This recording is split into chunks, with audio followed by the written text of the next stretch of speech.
Assalamualaikum warahmatullahi wabarakatuh. Selamat datang. Hari ini adalah materi untuk pelajaran administrasi pajak, khususnya membahas pengisian SPT PPh pasal 21 untuk pribadi.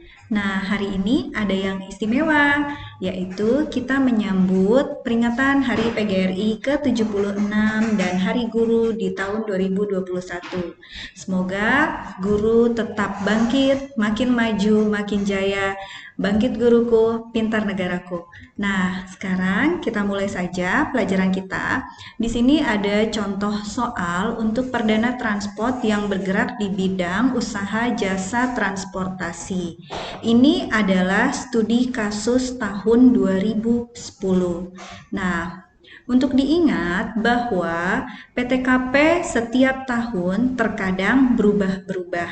Jadi, kalian harus memperhatikan kasus yang dikerjakan jatuh pada tahun berapa. Nah, di sini ada data perusahaannya, Perdana Transport, NPWP-nya 041292252541, nolnya 3 kali. Nah, Perdana Transport mempunyai pegawai tetap sebanyak 5 orang, yaitu Ananda, Mona Lisa, Rizkawan, Yogananta, dan Effendi. Masing-masing mempunyai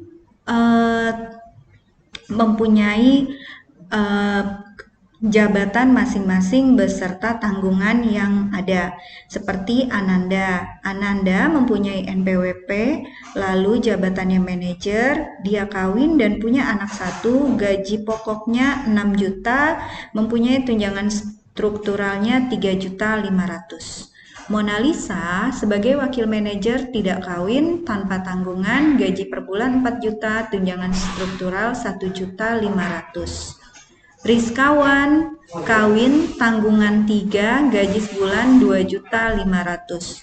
Yogananta, tidak kawin, tanpa tanggungan, gaji sebulan 1.500.000. Effendi, tanggungan 1, gaji sebulan 1.500.000. Untuk diperhatikan bahwa untuk Yogananta dan Effendi di sini mereka tidak mempunyai NPWP. Jadi tarif pajaknya akan lebih besar 20% dibandingkan 3 orang, yaitu Ananda, Mona Lisa, dan Rizkawan. Selain pegawai tetap, Perdana Transport juga mempunyai pegawai harian lepas, yaitu 3 orang, ada Himawan, Hendrawan, dan Hilman. Himawan mempunyai NPWP dengan upah borongan 2.500.000 yang dikerjakan dalam waktu 20 hari. Hendrawan kawin dengan anak 1, tidak mempunyai NPWP sebesar 1.400.000, upah borongannya dikerjakan dalam waktu 15 hari.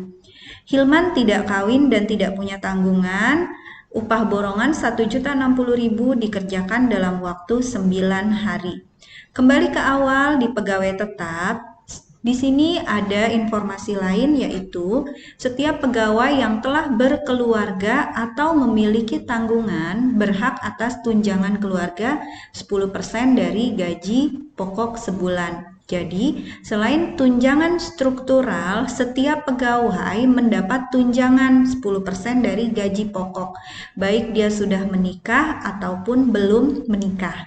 Next, berikutnya, pegawai juga mempunyai premi asuransi 2% dari gaji pokok dan membayar iuran pensiun sebesar 5% dari gaji pokok. Yang diminta, kalian diminta menghitung PPh pasal 21 yang harus dipotong dan disetor hanya pada bulan Juli, lalu membuat bukti potongnya pada bulan Juli dan menyetorkan PPh pasal 21 sesuai ketentuan dan melaporkan dalam SPT masa PPh 21. Nah, pertama-tama yang harus diingat adalah pada saat kita mau memulai menghitung ini semua, kita harus menentukan berapa PPh terhutangnya. Seperti di sini, seperti tadi saya bilang bahwa ini adalah studi kasus tahun 2010.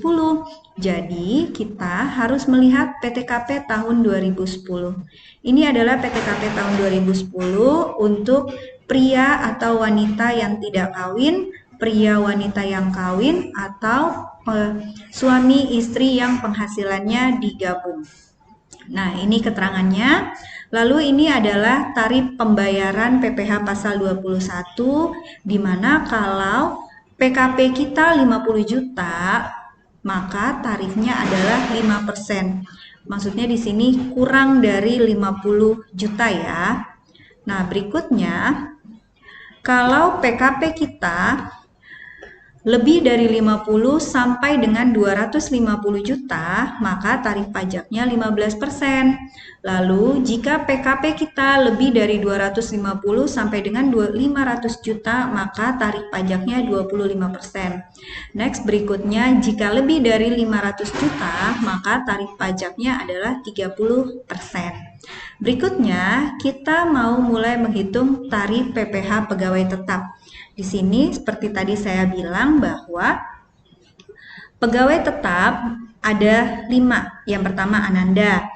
Ananda dia kawin anak 1, gaji bulanannya 6 juta. Di sini perhitungannya pertama-tama kita akan menghitung Ananda gaji pokoknya 6 juta.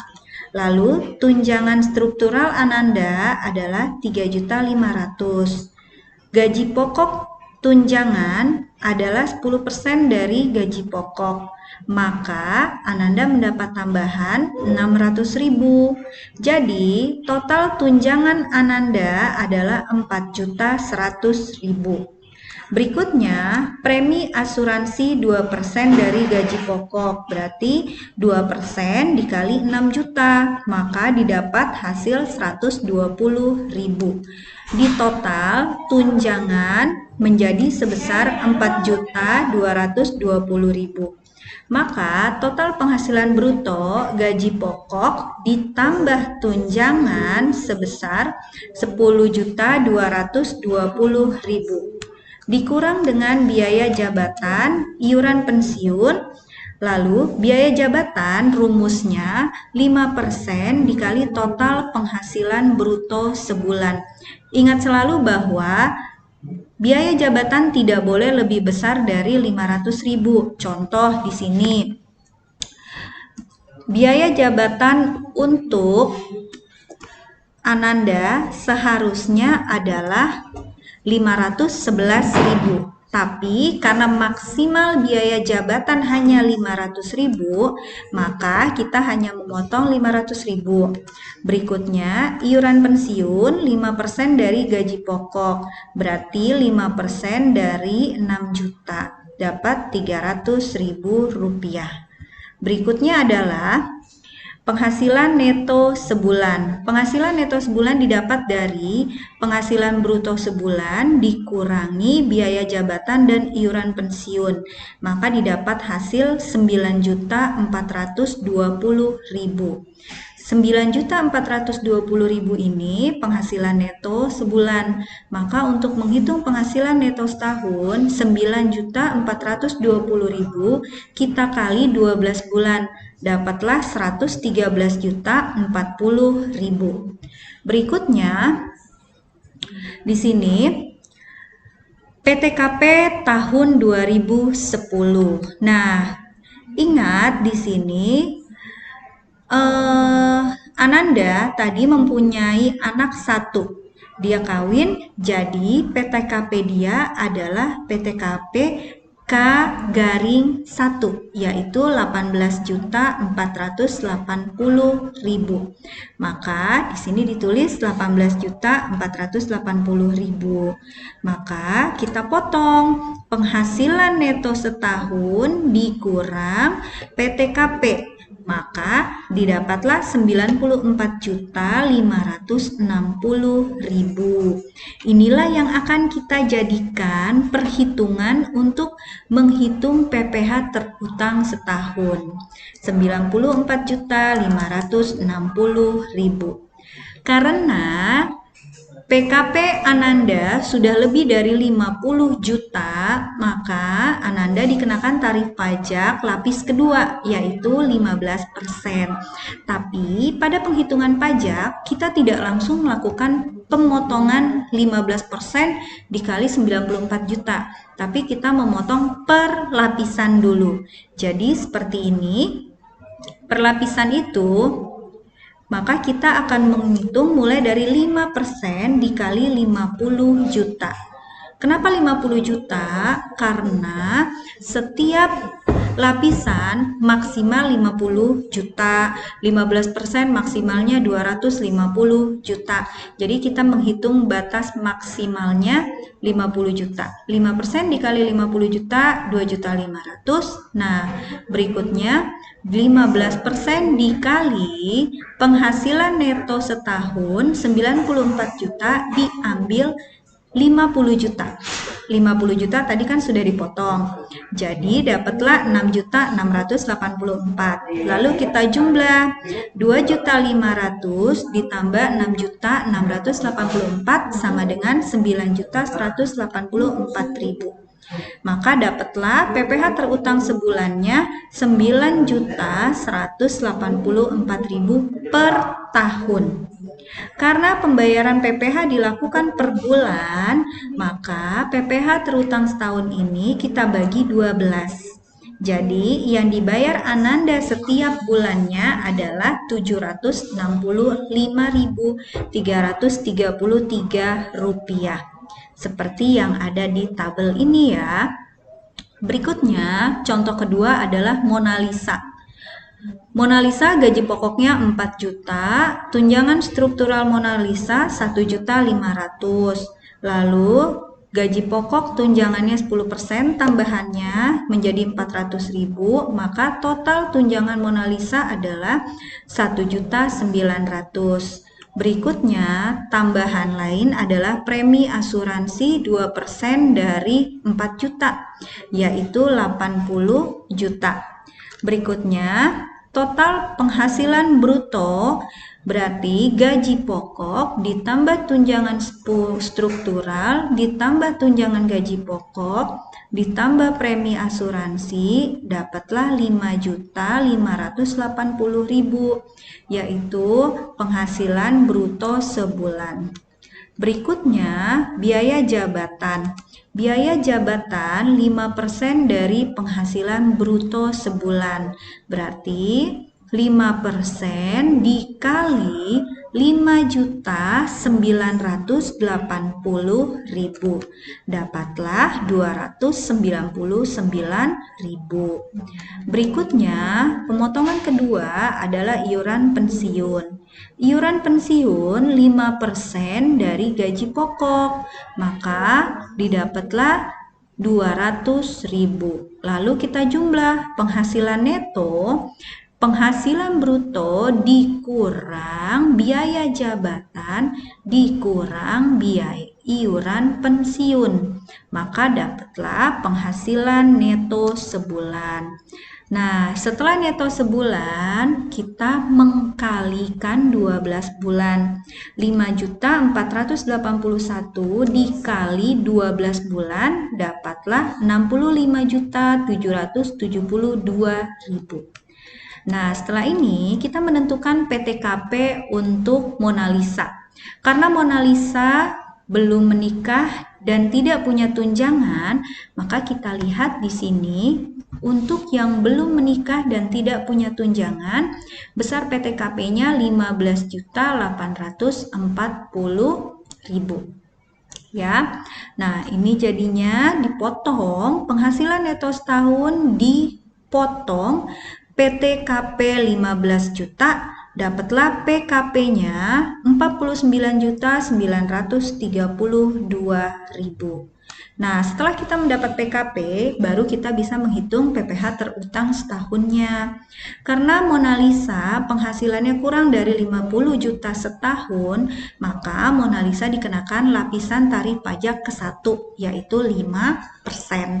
Nah, 5% dikali 49 juta. Kok nggak 50 juta, Bu? Ya, karena memang PKP dia hanya 49 juta.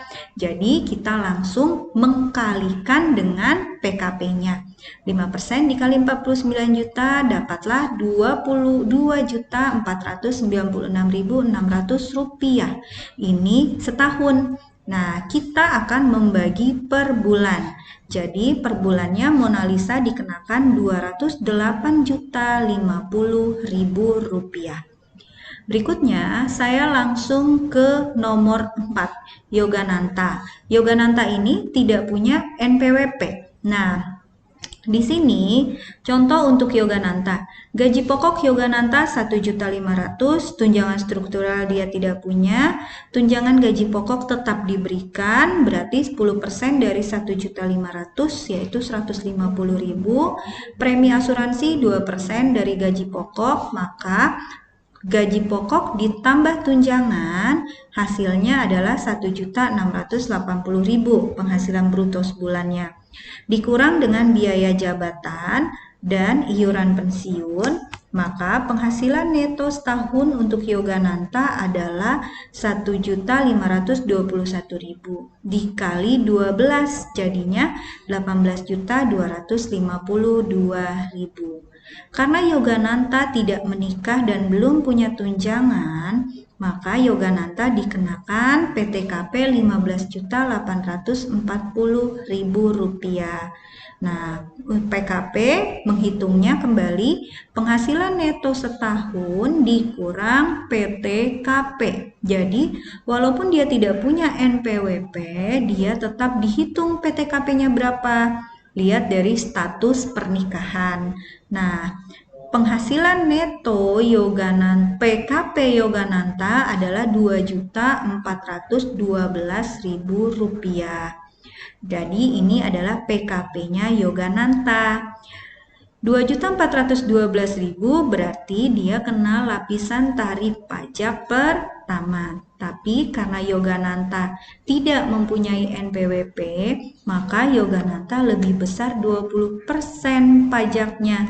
Ini perhitungannya PKP dikali tarif pajak 5% karena dia kurang dari 50 juta dikali 120%. Selalu seperti ini rumusnya ya. Seandainya PKP-nya 60 juta, berarti setiap lapisan pajak dikenakan 120%. Seperti ini, dapatnya 5% dikali 120% dikali 2.412.000, dapat angka Rp144.720 per tahun. Maka per bulannya Yogananta membayar Rp12.060.000. Seperti itu. Nah, ini adalah penghitungan untuk pegawai tetap. Berikutnya, kita akan menghitung untuk tenaga lepasnya. Di sini tenaga lepas ada 3 orang, yaitu Himawan, Hilman, dan Hendrawan. Himawan status menikahnya tidak kawin, tidak punya tanggungan. Upah bulan Juli Himawan 2.500.000 yang dikerjakan dalam waktu 20 hari. Maka kita akan membagi per hari, yaitu 2.500.000 dibagi 20 hari, yaitu 125.000 per harinya. Lalu kita hitung upah sehari tidak kena pajak dibagi PTKP setahun. Nah, karena upah sebulan melebihi 1.320.000, PTKP-nya dia tidak kawin dan tidak punya tanggungan, kembali ke sini, yaitu 15.840.000 PTKP-nya. Kita bagi banyaknya hari, 360 hari. Maka dapatlah 44.000. Maka upah sehari terutang pajak, upah sebulan dikurang PTKP per hari. Maka upah seharinya menjadi 81.000 terutangnya. Sekarang kita mau hitung PPh-nya. PPh pasal 21, 5% dikali 81.000 sama dengan Rp4.050. Maka PPh pasal bulan 21 pas bulan Juli 20 hari dikali 4.050 rupiah dapatlah 81.000. Nah, atas pemotongan pajak ini dibuatkan bukti potong nomornya 01 PS21-07-2011. Nah, berikutnya adalah saya mau membahas Hendrawan. Hendrawan status menikahnya kawin dengan anak satu, upah bulan Julinya 1.400.000, upah sebulannya 1,4 juta dibagi 15 hari dapat 93.000, upah sehari tidak kena pajak dibagi PTKP setahun sama dengan 51.333 rupiah. Karena Hendrawan sudah menikah dan punya anak satu, kita lihat tabelnya, yaitu 18.448.000. Maka upah sehari terutang Hendrawan 93 juta diambil 51.333.000, dapatlah 42.000. Maka PPh pasal 21 seharinya karena Hendrawan tidak punya NPWP, maka dinaikkan tarif pajaknya 120%. Ini rumusnya 120% dikali 5% dikali 42.000 sama dengan 2.520. Maka PPh pasal 21 bulan Juli 15 hari dikali 2.520 yaitu 37.800. Atas pemotongan pajak ini dibuatkan bukti potong nomor 02 PS-21-07-2011. Maka berikutnya kita beralih ke Hilman. Hilman tidak kawin, tidak punya tanggungan. Upah bulan Juli Hilman 1.060.000. Maka kita hitung perharinya Hilman dibayar 1.060.000 dibagi 9 hari. Karena jumlah pengerjaannya 9 hari.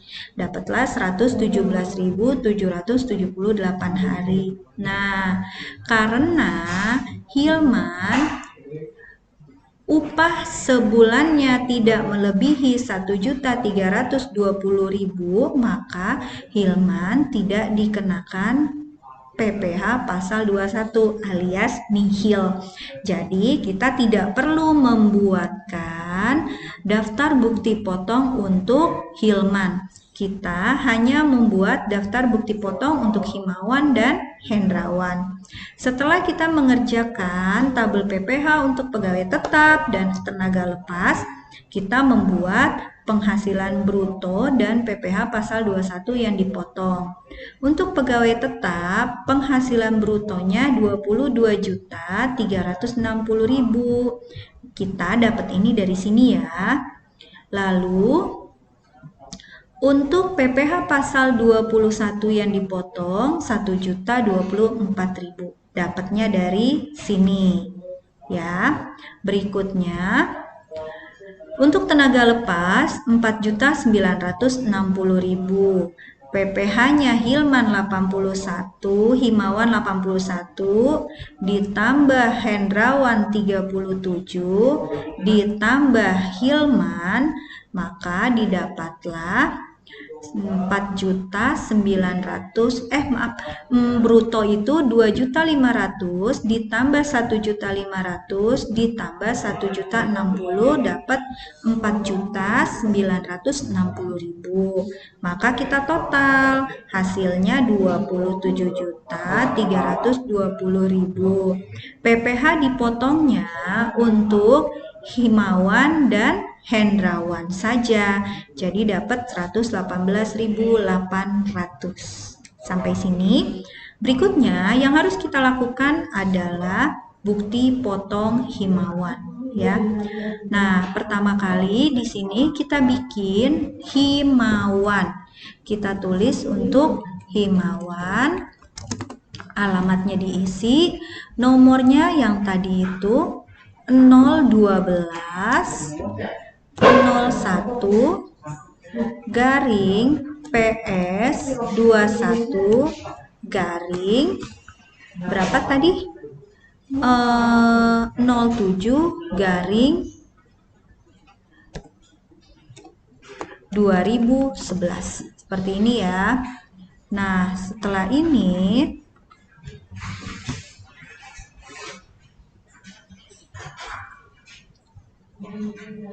kita isi, kita ulang ya.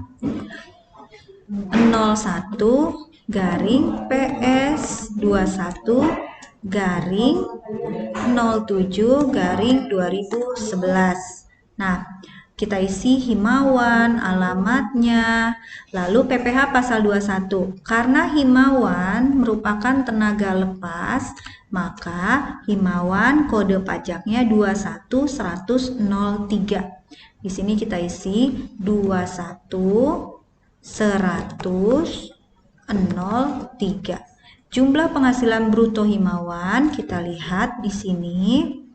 Himawan brutonya adalah 2.500.000. Lalu tarifnya himawan tadi 5%.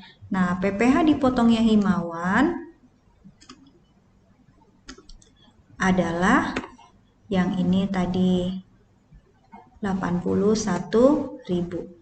Nah, lalu kita isi NPWP-nya dengan NPWP Perdana Transport ya. NPWP Perdana Transport kita lihat di soal, lalu di sini tanda tangan, tanggal, hari ini boleh, atau tanda tangannya di sini harinya 25 Juli.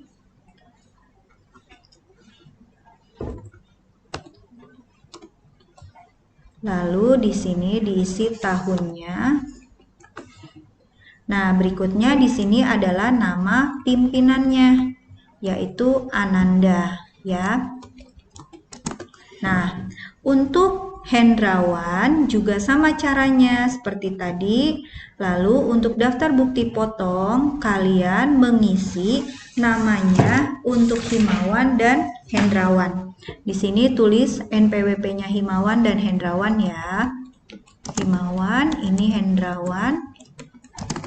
Lalu nomor bukti potongnya yang tadi 01 garing PS 21 garing 07 garing 2011. Lalu tanggalnya diisi 25 bulan 7 2011. Kode objek pajaknya yang tadi ini, yang bukti potong 21.100.03 ya. 21.100.03 seperti ini. Jumlah penghasilan bruto diisi. Berikutnya SSP-nya. Untuk SSP ini NPWP Perdana Transport diisi Dana Transport. Alamat Perdana Transport diisi, NOP dan alamat OP dikosongkan. Kode wajib pajaknya adalah 411121. Kode jenis setorannya 100. Kenapa 100? Ini adalah kode dari Dirjen Pajak. Uraian pembayarannya untuk pembayaran setoran masa PPh pasal 21 bulan Juli ya. Nah, karena bulan Juli maka masa pajaknya kita silang bulan Juli. Tahun pajaknya 2011. Seperti ini. Lalu di sini kita isi jumlah pembayarannya. Tadi kita lihat dari yang ini. Jumlah pembayarannya 1.142.000 ya. 1.142.000. Ini terus kita tulis angkanya 1.142.000 Rp9.943. Seperti ini, diterima oleh kantor pembayaran, dikosongkan, wajib pajak penyetornya ditulis di sini Ananda, cap tanda tangannya ditanda tangan saja, tanggalnya tanggal 25/07/2011. Karena daerah Jogja, berarti kita tulis Yogyakarta. Seperti ini. Ini untuk SSP-nya, ya, cukup seperti ini saja. Lalu SPT. SPT sama, kita tulis nama pemotong pajaknya Perdana Transport. Seperti ini. Lalu masa pajaknya bulan Juli tahun 2011, lalu SPT normal, NPWP-nya Perdana Transport, alamatnya di Jogja, diisi ya. Penerima penghasilan kita hitung. Tadi pegawai tetap kita ada berapa? Perdana Transport. Kita lihat di sini pegawai tetap ada 5 orang. Jadi kita tulis di sini 5. Lalu penerima pegawai tidak tetap kita ada 3. Jumlah penghasilan bruto kita lihat dari kotak yang sudah kita buat ini. Jumlah penghasilan brutonya 27. Untuk penghasilan bruto kita hitung untuk pegawai tetapnya 22 juta. Untuk pegawai tidak tetapnya 4 juta. Seperti ini. Jumlah pajak dipotongnya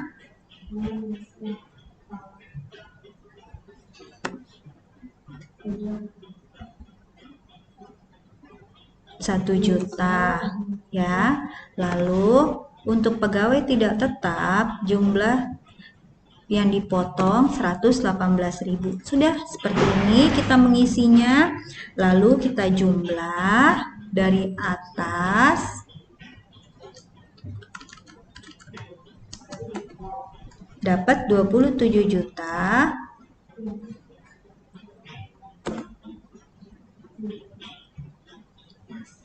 Kita dapat di sini, kita ulang ya.